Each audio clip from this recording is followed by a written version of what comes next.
오늘 주신 말씀은 요한복음 11장 25절입니다. 요한복음 11장 25절 함께 읽도록 합니다.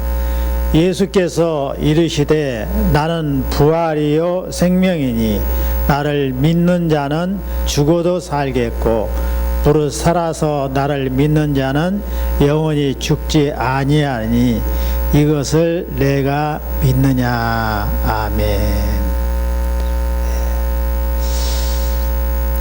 오늘 이렇게 주신 말씀을 가지고 부활 되시고 생명 되신 예수님에 대해서 말씀을 같이 드리려고 합니다. 여러분, 오늘 말씀에 그 배경이 있는데요. 우리 예수님이 사역을 하고 계시는데 열심히 전도를 하고 계시는데 소식이 들려옵니다. 무슨 소식이 들려오냐면 나사로가 병이 들었습니다. 그러니까 속히 와서 치료해 주옵소서라는 소식이 들려왔어요. 그런데 예수님이 그 소식이 들려왔음에도 불구하고 들은 채 하지 아니하시고 똑같이 사역을 하십니다. 그리고 4일이 지나서 나사로 집에 갔어요. 그러니까 나사로가 이미 죽어서 무덤에 묻힌 장례를 치른 그런 상황이었어요. 그래서 마르다가 이야기를 해요. 마르다는 누구냐면 나사로의 이제 남매지간이에요. 그래서 나사로가 예수님이 옆에 계셨다면 나사로가 죽지 아니했을 거예요. 이렇게 이야기를 하지요. 그러니까 예수님께서 주신 말씀이에요. 네가 나를 믿느냐? 그랬더니 나 믿어요. 그러면 나사로가 살 것이다. 그러니까 예수님 부활 때에 마지막 부활 때에 당연히 나사로가 살 줄을 나도 믿습니다. 근데 현재는 죽어 있지 않습니까? 이렇게 말을 한 거예요.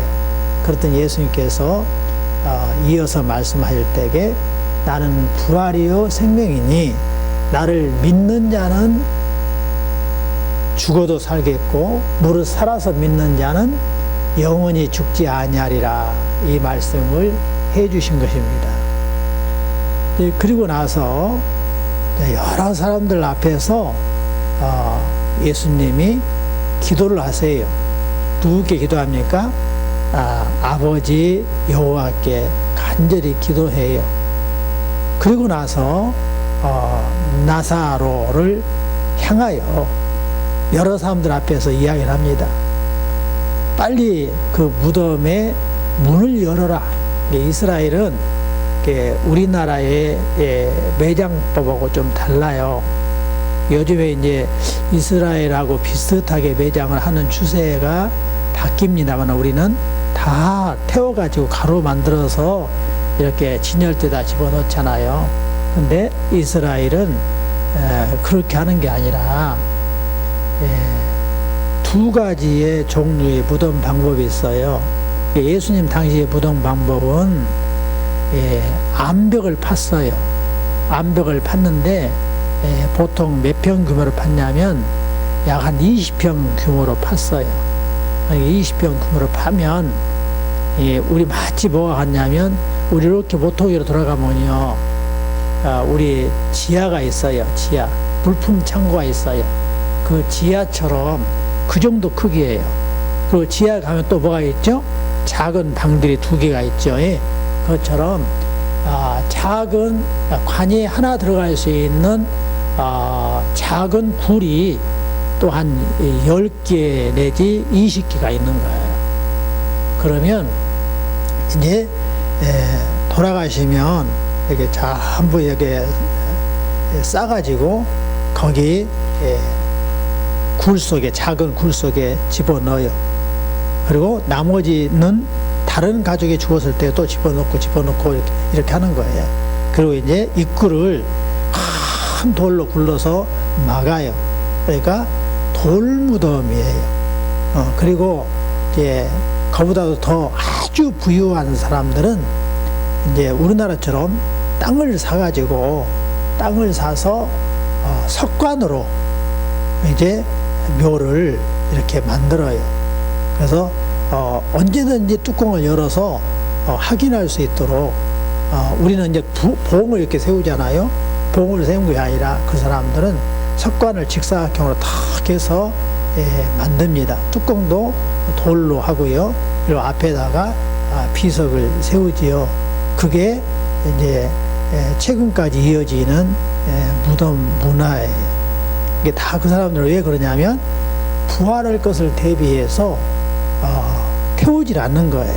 이게 태우든 안 태우든 다 세월이 지나면 흙이 되는 거거든요.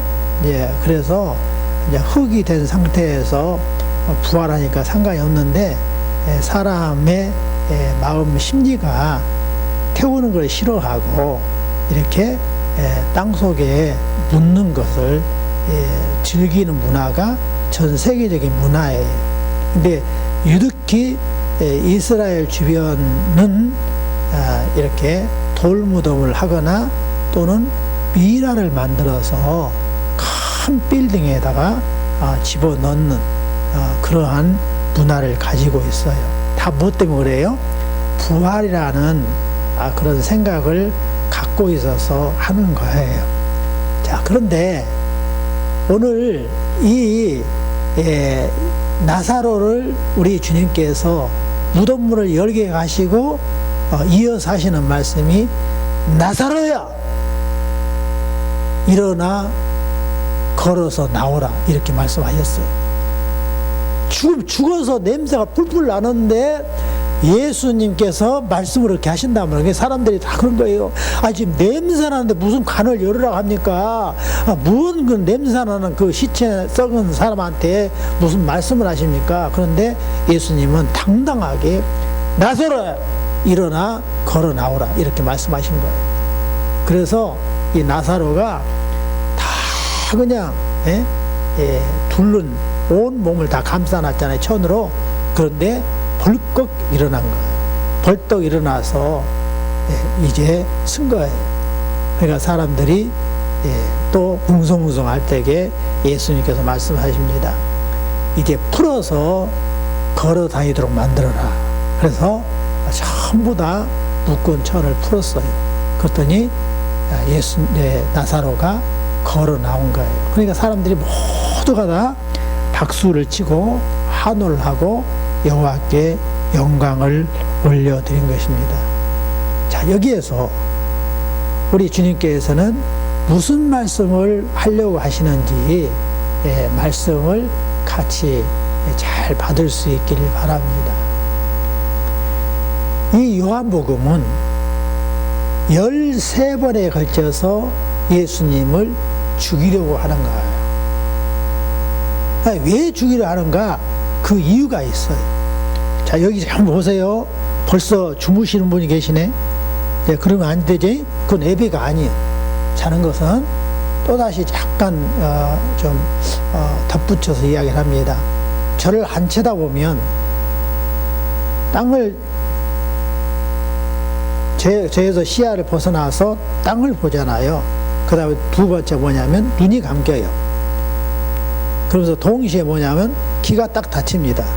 그러면 예배 장소에 나와 있으나 예배를 전혀 안 드릴 거예요. 또 한번 따라서 해봐요. 믿음은 들음에서 나며 들음은 그리스도의 말씀으로 말미암느니라. 이게 들어야 돼. 들어야 믿음이 생겨요. 믿는 자를 구원하거든요. 믿지 않은 자를 구원 안 하세요. 자, 우리 예수님이 오셔서 활동을 하시는데 13번이나 죽이려 했다고요. 그 죽이려는 그 내용을 요한복음에 적고 있어요. 그래서 자, 예수님이 하시는 일마다 사람들은 감사하며 받아들인 것이 아니라 예수님을 죽이려 했단 말이에요. 이제 거기에서 중요한 여호와께서 예수님을 통해서 우리에게 주고자 하는 말씀을 받을 수 있어야 돼요. 자, 안식일 날 38년 된 병자를 예수님이 치료시켜 줬다고요. 어디에서요? 베데스다 못에서. 베데스다 못은 어디 옆에 있다고 그랬어요? 성전 바로 옆에 있어요. 그러니까 예배드리는 장면을 다 귀로 들어요. 그런데 이 38년 된 병자는 예배당에 못 들어갔다니까요. 왜 못 들어가요? 환자는 예배당에 못 들어오게 돼 있어요. 이게 오늘날만 격리시킨 것이 아니라 옛날부터요, 대중들 생명을 보존하기 위해서 격리시키는 일을 여호와께서 명령하셨어요. 아예 예배당에 못 들어오게 했어요. 이게 옛날 예배당은 성전이잖아요. 성전에 못 들어오게 했어요. 오늘날만 그런 것이 아니에요. 오늘날은 그냥 교회에서 앞장서서 안 하니까 국가에서 하고 있잖아요. 근데 사실은 교회에서 앞장을 서야 했어요. 근데 그것을 찬스를 놓쳐갖고 국가에서 지금 하고 있잖아요. 근데 여호와께서 아예 법으로 정해놨어요. 환자는 격리시켜야 된다. 예배당에 들어와서는 안 된다. 이렇게 돼 있어요. 그러니까 예배당에 못 들어간 거예요. 이 사람은 병자인데 어떤 병자예요? 그냥 중풍병자예요. 하만선을 모시는 병자예요. 그러니까 전염되지 않아요. 그럼에도 불구하고 여호와께서 법을 정해놨기 때문에 예배당에 한 번도 못 들어간 거예요. 근데 베데스다 연못 옆에서는 뭐 어쩐다고요? 예배 드리는 그 찬송 소리가 다 들려요. 아론이 축복하는 축복이 다 들려요. 그러니까 얼마나 사무치겠어요. 나도 예배를 드리고 싶다. 예배를 못 드리는 거예요. 그런데 예수님이 예배 드릴 수 있도록 병을 고쳐준 거예요. 그러니까 그 자는 막 뛰어다니면서 즐거워하면서 곧장 어디 들어갔어요? 예배 드리러 성전에 들어갔어요. 그리고 예배 끝나고 나서도 집에 안 가요. 조금 막 그냥 성전 뜰에 다니면서 막 자랑하고 다니는 거예요. 그래서 예수님을 만났어요. 예수님을 만나니까 예수님이 다시는 죄를 짓지 말라 그런 거예요. 그러니까 그걸 알고 예수님이 자기를 고쳐줬다는 것을 정확하게 모든 대중한테 말하게 된 거죠. 그랬더니 사람들이 뭐라고 그래요? 이제 예수님을 죽이려고 막 그냥 모함을 하는 거예요. 그럴 때 예수님께 그랬어요. 내가 안식일 날 병을 고친 것은 아버지께서 그렇게 시켰기 때문에 그런다. 그러니까 내 아버지가 누구냐? 바로 여호와가 내 아버지다. 나는 여호와께서 보내주셔서 왔어. 그러니까 나는 절대로 내 말을 하지 않고 여호와께서 가르친 것만 가지고 하는데, 여호와께서 나를 보내신 이유가 생명을 살리려고 보내셨어. 그렇기 때문에 나는 여호와가 하시는 일을 할 수밖에 없어 라고 설명을 하신 거예요. 근데 이스라엘 사람들, 유대인들은 어떻게 했어요?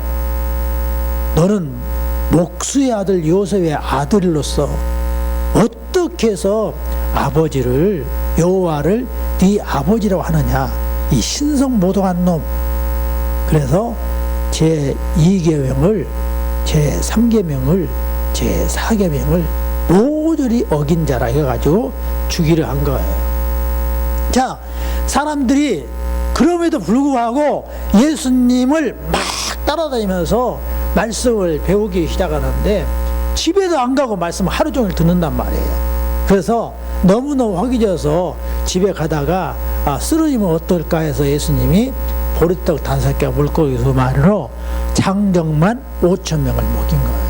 그러니까 어린아이 부인들까지 합치면 더 많은 숫자가 먹였겠죠. 그래서 또 사람들이 예수님을 왕삼을 하는데 왕 되지 아니하고 피하시니까 흠집을 잡기 시작한 거예요. 그럴 때 예수님께서 말씀하세요. 나는 여호와께서 일쳐서 임명해서 나를 보냈다. 그러므로 내가 하는 일은 정당하다라고 말을 할 때에 사람들은 예수님을 죽이려 한 거예요. 그러니까 예수님은 어떤 분이에요? 여호와 아버지께서 임명해서 임명장을 주어서 보내신 분이라는 것을 우리가 마음속에 간직해야 돼요. 근데 또 이제 예수님이 현장에서 가늠하다 잡힌 여자를 이제 돌 맞아 죽어야 되는데 여호와의 헌법을 제정하신 분이 예수님이에요. 그러니까 예수님의 그 제정하는 법에 의해서 당연히 간음한 자를 돌멩이로 쳐 죽이도록 명령을 내려야 맞아요. 근데 예수님께서 어떻게 해요? 너희 중에 죄 없는 자가 먼저 돌로 치라 하니까 사람들이 어떻게 했어요? 다 도망가 버렸어요. 그럴 때 예수님께서 말씀하세요. 다시는 죄를 범하지 말라. 내가 너를 정죄하지 아니한다. 이렇게 해서 구원해 줘요. 그러니까 사람들이 이 예수님을 또 막 그냥 죽이려 하는데 예수님께서 거기서 말씀하세요.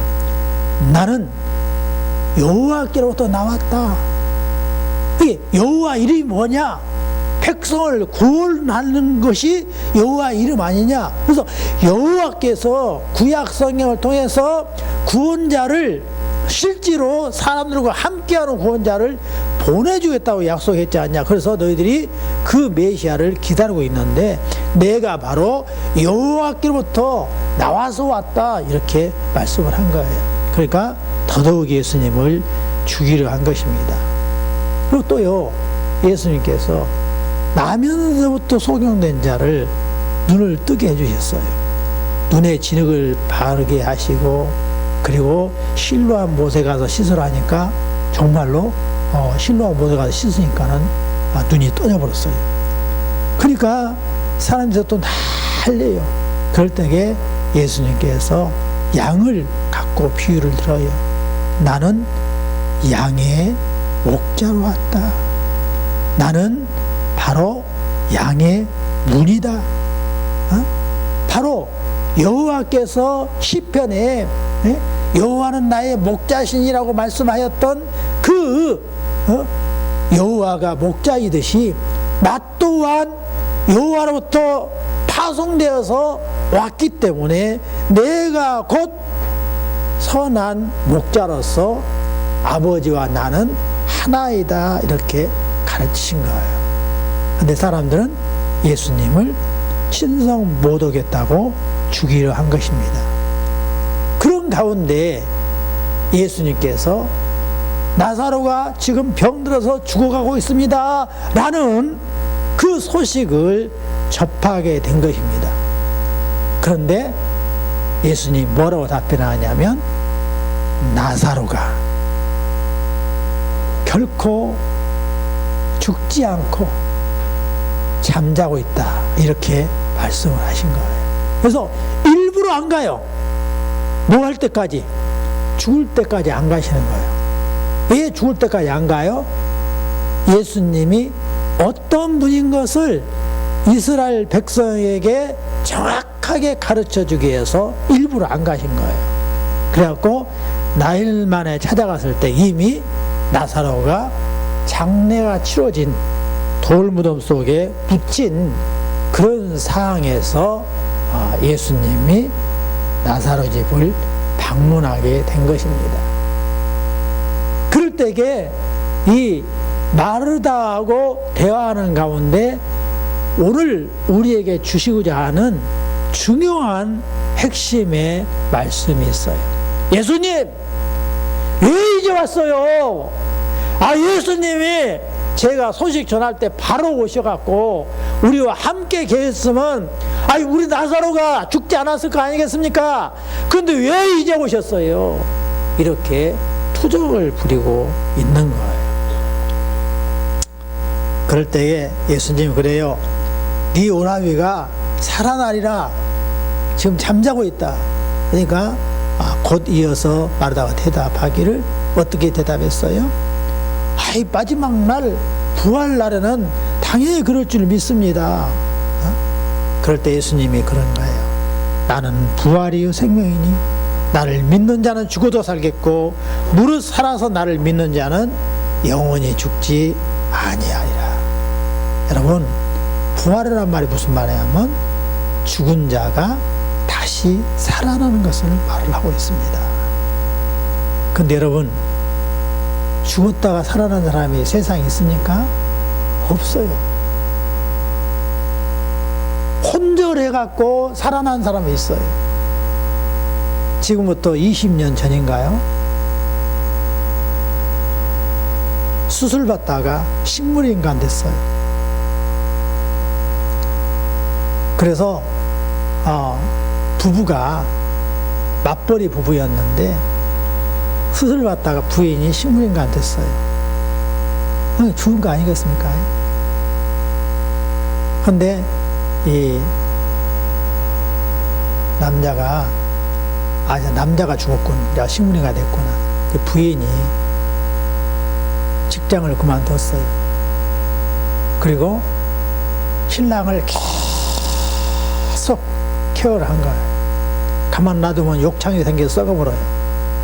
근데 이쪽으로 피고 저쪽으로 피고, 그래서 하루도 아니고 한 달도 아니고 1년도 아니고 몇 년을 했어요? 7년을 했어요. 7년 만에 깨어났어요. 지금까지 살아있어요. 네? 그러나 그 사람은 어떻게 해요? 또 죽어요. 이게 실제로 죽었다가 그 살아난 것이 아니라 그냥 혼수 상태로 있다가 7년 만에 깨어난 거예요. 그러나 정말 죽었다 살아난 경우는 없어요. 가끔 그러죠. 우리가 3일 만에 장례를 치르고 또 3일 장례 치르고 나서 5일 만에 가는 이유가 있어요.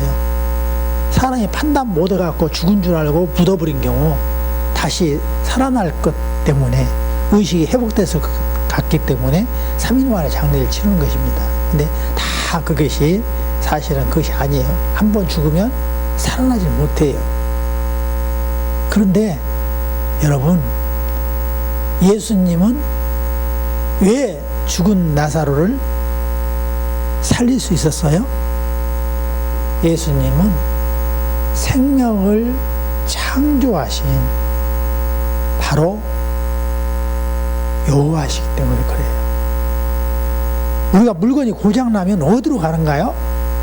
그 만들었던 공장으로 가요. 그럼 다시 전부 다 고칠 수가 있어서 정상적으로 쓸 수 있는 거예요. 우리의 육신을, 우리의 영혼을 누가 만들었느냐? 엘로힘이 만드셨어요. 엘로힘은 누구예요? 성삼위일체, 그분이 만드셨어요. 성부 여호와, 성자 여호와, 성령 여호와. 이 삼위일체는 다 어디서 나온 거예요?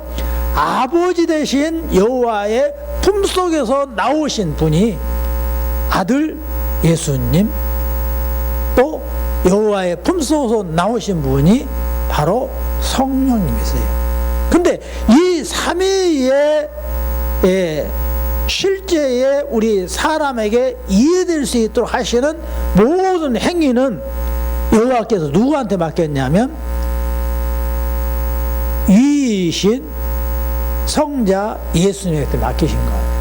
그러니까 이 예수님이 만드셨고 지금까지 운행하고 계신 거예요. 내 스스로 일어나고 밥 먹고 물 마시고 활동한 것 같아도, 내 스스로 잠자고 휴먼을 취하는 것 같아도 다 누가 하시는 거예요? 예수님께서 하고 계시는 거예요. 그 사람이 인지를 못했을 뿐이에요. 그래서 인지하고 살고 있었을 때에 그것을 여호와께서 뭐라 하면 사랑하는 내 아들아 네가 거듭났구나 이렇게 말씀하시는 거예요. 여러분, 우리 예수를 믿으면 반드시 우리는 썩지 아니할 몸으로 살아나는 거예요. 근데 나사로는 예수님과 함께 다시 살아나가지고 살다가 늙어서도 또 죽었어요. 우리가 똑같이 죽었단 말입니다. 근데 예수님께서 말씀하시는 나는 부활이요 생명이다라고 말할 때에 이 부활은 다시는 죽지 아니하는 몸, 다시는 썩지 아니하는 몸으로 살려주겠다라고 말씀하시는 거예요. 그래서 그것을 믿도록 하기 위해서 샘플로 지금 죽어서 나흘째 된 나사로를 다시 살아나도록 만드신 거예요.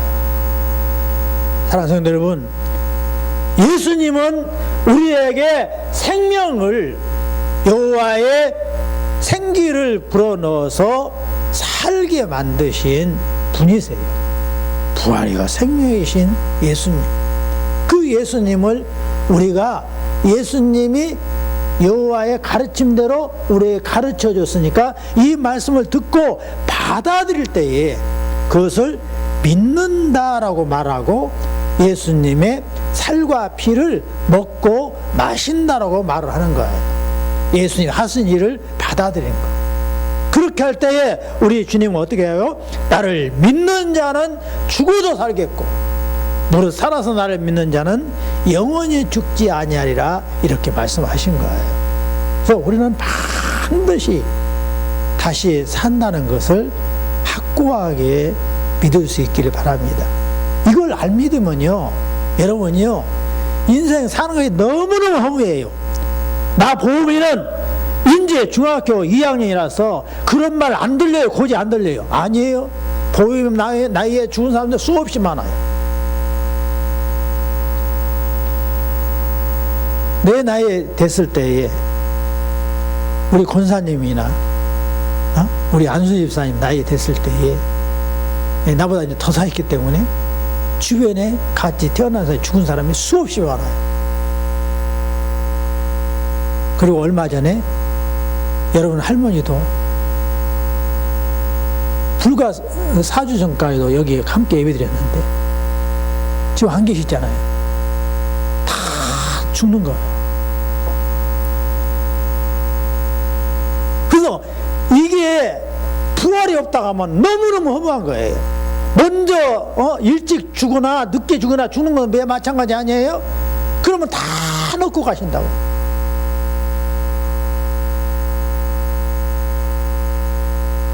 할머니가 평생을 서울에 사셨어. 서울에 사신 것 다 놓고 이리 오셨어. 그리고 여기에서 1년 사실 때에 다 우리가 준비해드렸어.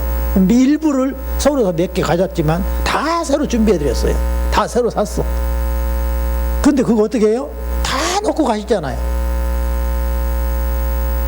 여러분, 우리는 다 땅에 묻혀서 죽을 자들이에요. 그래서 예수님 안 믿어서 부활이 없다 하면 너무너무 이건 허망한 거예요. 누구나 사람이 그러잖아요. 오래 살고 싶어서 막 허리띠 좋아하면서 벌잖아요. 그리고 그것도 또 그냥 나이 늙어서 일 못해서 때게 쓰려고 막 비축해 놓잖아요. 그래서 노후 준비한다고 막 준비해 놓잖아요. 근데 죽으면 무슨 소용이 있냐고요. 다 필요 없어요. 얼마나 사람이 어리석은 줄 알아요? 우리 어머니만 봐도 그러고 나도 마찬가지고요. 다 비축해놔요. 근데 어느 순간 불러가면 하나도 못 쓴다는 게요. 예수님이 그랬잖아요. 농부가 농사를 지었어. 지혜롭게. 그리고 풍년이 들었는데 약 3년 먹을 풍년이 들어가고 수확을 했어요. 이게 내 영혼아, 이제 먹고 놀자. 창고가 내가 3개가 있는데 3년 동안 비축할 거 더 창고를 지하고 가득 채워놨으니까 이제 먹고 놀고 마시자. 그런데 어떻게 했어요? 그날 저녁에 주님이 불러서 가버렸어요. 그래서 그 재산이 다 어떻게 된 거예요? 한 푼도 쓰지 못하고 다 휴지가 된 거예요. 다 남이 가져간 거예요. 이게 우리 모두에게는 반드시 죽음이 있다는 사실을 인지하면서 살아야 됩니다. 근데 그냥 부활이 없다 하면 허망한 인생이에요. 근데 예수님께서 샘플로 누구를 살렸어요? 나사로를, 죽은 나사로를 살렸다고요. 그리고 당신이 직접 죽으셔서 지옥까지 갔다가 살아나셨어요.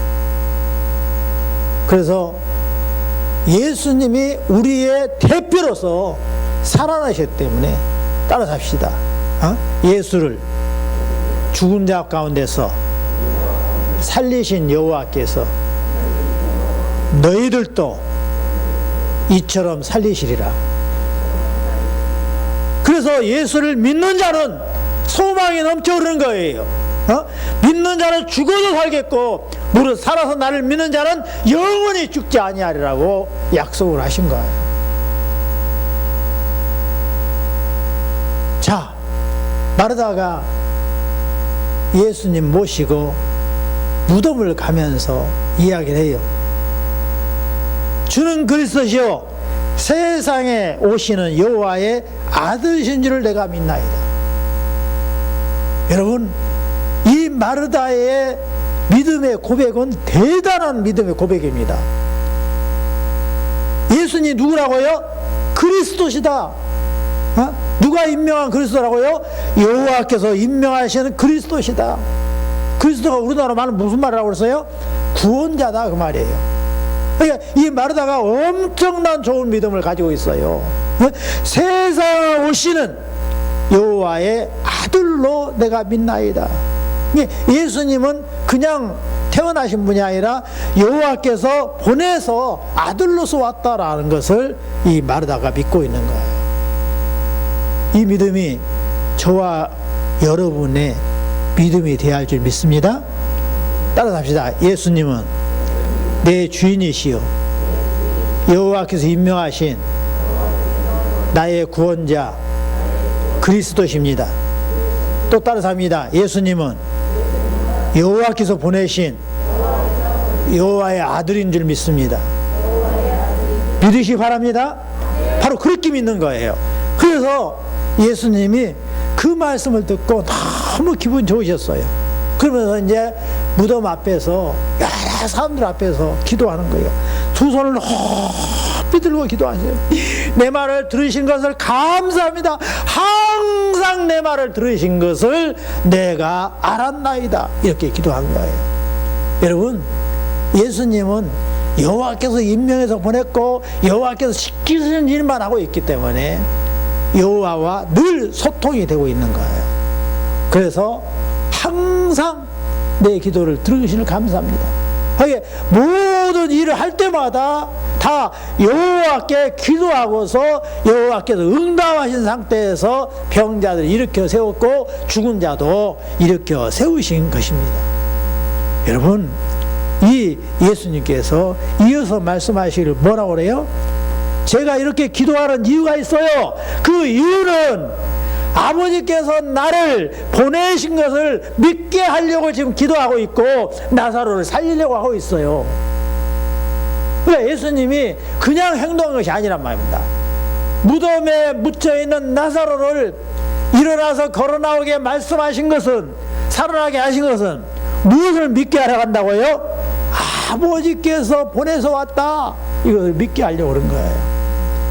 예수님은 곧 여호와의 품에서 나오신 그리스도라는 것을 믿도록 하기 위해서.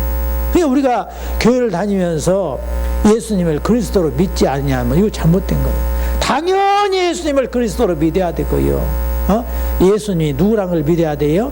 여호와께서 나오신 하나 되신 여호와다. 그러니까 예수님이 곧 여호와다는 것을 믿어야 되는 거예요.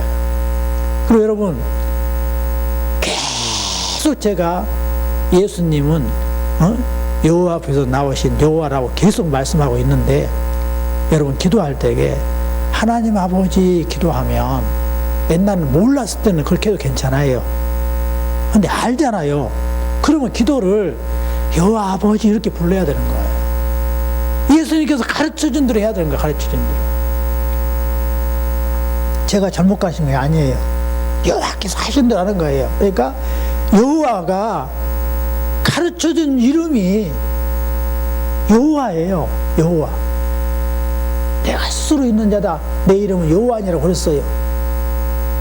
근데 미국에서는 가시라고 부르고, 우리나라에서는 하나님이라고 부르고, 몽골에서는 부처님 이름이라고 부르고, 거의 그냥 또 저쪽에서는 유럽에서는 디우스라고 불러버려요. 디우스가 뭐냐면 제우스의 아들이라고 말이에요. 제우스 우상이잖아요. 근데 그렇게 불러야 되겠어요? 아닌 거예요. 잘못 번역된 거예요. 그러니까 여호와께서 일러준 그대로 우리가 불러야 되는 것입니다.